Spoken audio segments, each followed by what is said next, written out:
should have carried this right here too.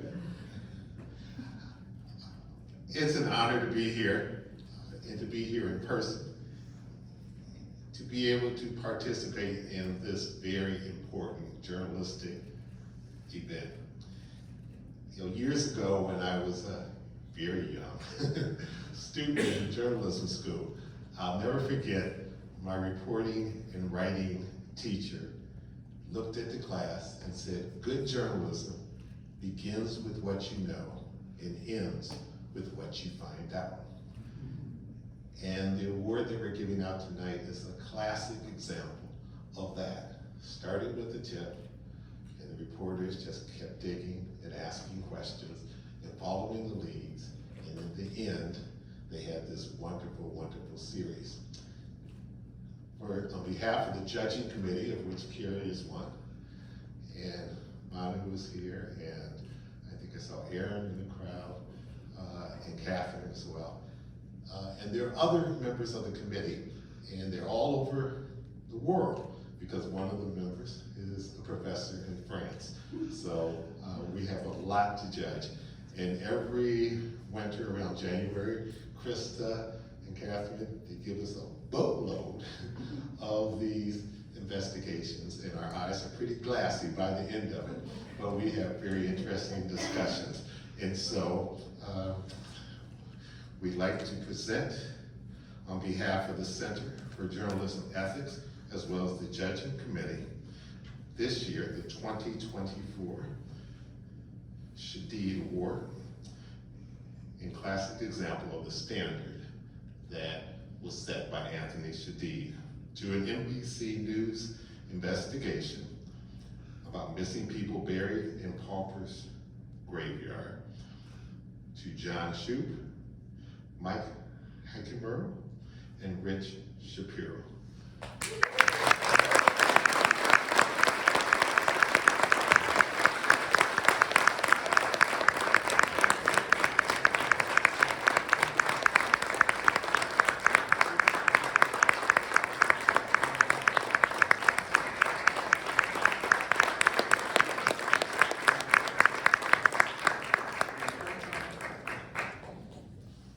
Thank you very much.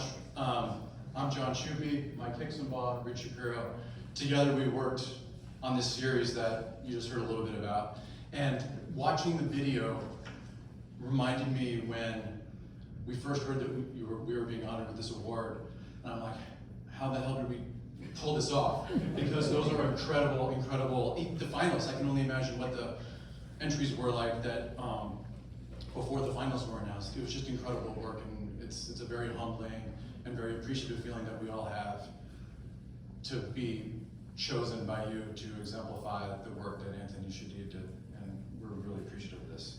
So thank you to the Center for Journalism Ethics, thanks to the judges, thank you to the Shadid family.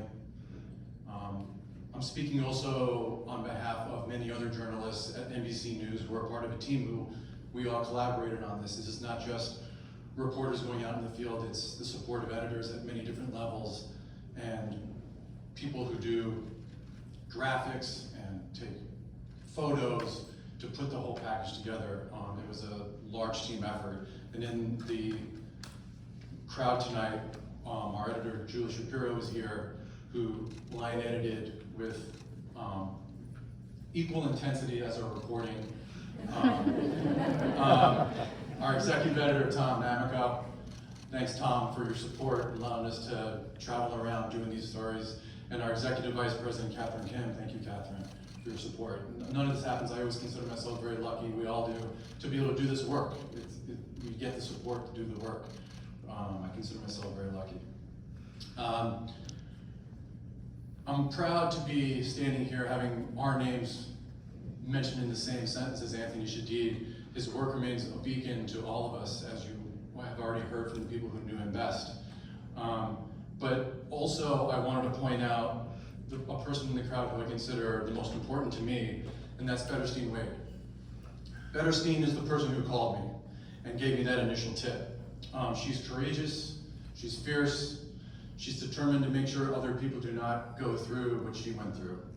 it was a horrible thing that she's been through, and I just wanted, she flew up with her sister and daughter from Mississippi to be with us and to share in our celebration and the award that you're giving us.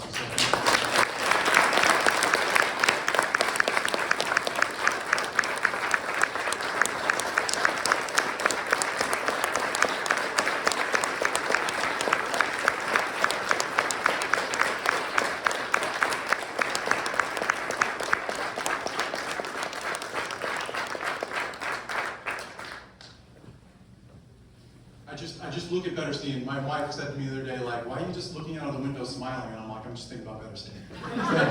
Like, you give me strength too, Betterstein. So Ms. Wade lives in Jackson, Mississippi, and I first spoke to her last July, not about this story, but a different story. Everything that Ms. Wade has been through begins actually with the death of her brother, George Robinson, who died after a confrontation with police in Jackson. And she filed a wrongful death lawsuit. And I covered a piece of that legal saga that had nothing to do with what we were about to embark on. And at the end of our conversation, we agreed to stay in touch. And a few weeks later, at that point, she didn't even mention to me that her son, her adult son, had been missing for 3-4 months at that point. She didn't even mention that. But a few weeks later, toward the end of August, she called me and told me what had happened to Dexter.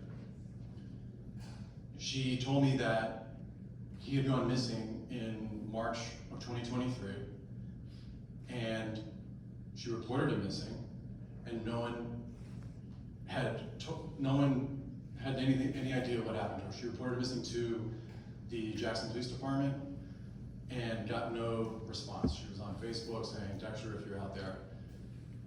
She was out there in the public saying, my son is missing. At the end of August, she got a visit from a Jackson police officer saying, we found out what happened to your son. And it turned out that he had been killed the night he disappeared in March, hit by a off-duty Jackson police officer crossing the highway. And his body, with his wallet and ID inside his pants, was taken to the coroner's office, where it sat unclaimed for months without anybody, including the missing persons department and the coroner's office investigator, bothering to connect the dots to figure out that this was Ms. Wade's son. Finally, someone realized, I'm not even sure to this day how it all came together, that these two cases were connected, and came to Ms. Wade's door and told her what had happened. After that, Ms. Wade called me. So when she called me, I said, this is a lot. It's gonna take me some time. Please be patient with me, Ms. Wade. It's gonna take some time for me to figure this out. And so we began pulling records, long phone calls. I drove, I'm sure, Ms. Wade crazy, trying to confirm the smallest of details, making sure that we got this nailed down, because it seemed outrageous that this would happen. Turned out it was all completely true. And our story, it took many weeks, and thank you for your patience with me, Ms. Wade. For many weeks later, in October, we published our story. And by then, you have this sort of like spidey sense as a reporter. You know that this is not just the only case that this is happening. The failures that happened in Ms. Wade's case it can't just be a one-off. So we kept digging. Mike and Rich joined the effort, and one story, we just pulled on threads, and one story developed into another story, developed into another family, another family, another family, and we ended up, I think at last count, 7 families that we know of that this happened to. And with each step, it became clear that these are systemic failures. Systemic failures that were not just one individual investigator failing to do his or her job. It was a disregard for people who were mentally ill, homeless, struggling with addiction, just considered not worth it. So we set about trying to document that and right the wrong, expose the harm that was being done to folks, include not just Ms. Wade, but several other families going through the same thing. And part of what one of the ethical dilemmas, the one that we struggled with the most, was when we had information, we knew that a family was looking for a loved one, and we knew that also that person was dead.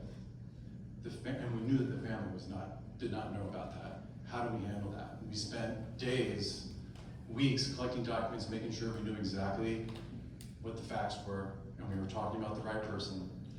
And also, how are we going to present that news to the families? We felt that we had an ethical obligation to share that with these families, separate from the question of whether they wanted us to write about their stories. And we felt like we were in possession of information that we needed to share with them.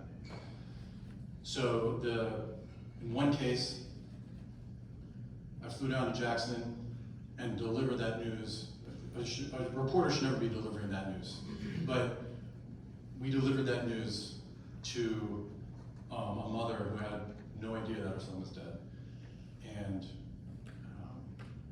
I remember saying to her after it started to sink in that I'm gonna let you go.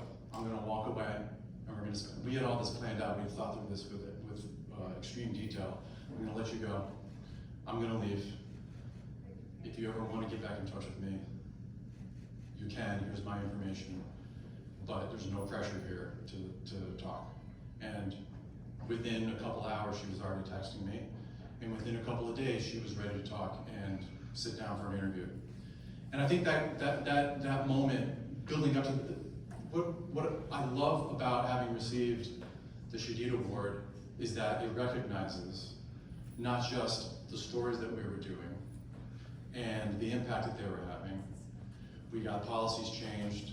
The Justice Department got involved with the Hinds County Coroner's Office and the Jackson Police Department, trying to encourage them to change their policies on death notifications.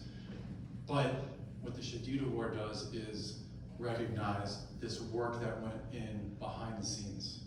The extreme care that Mike, Rich, and I, and our editors took to make sure we were doing the right thing.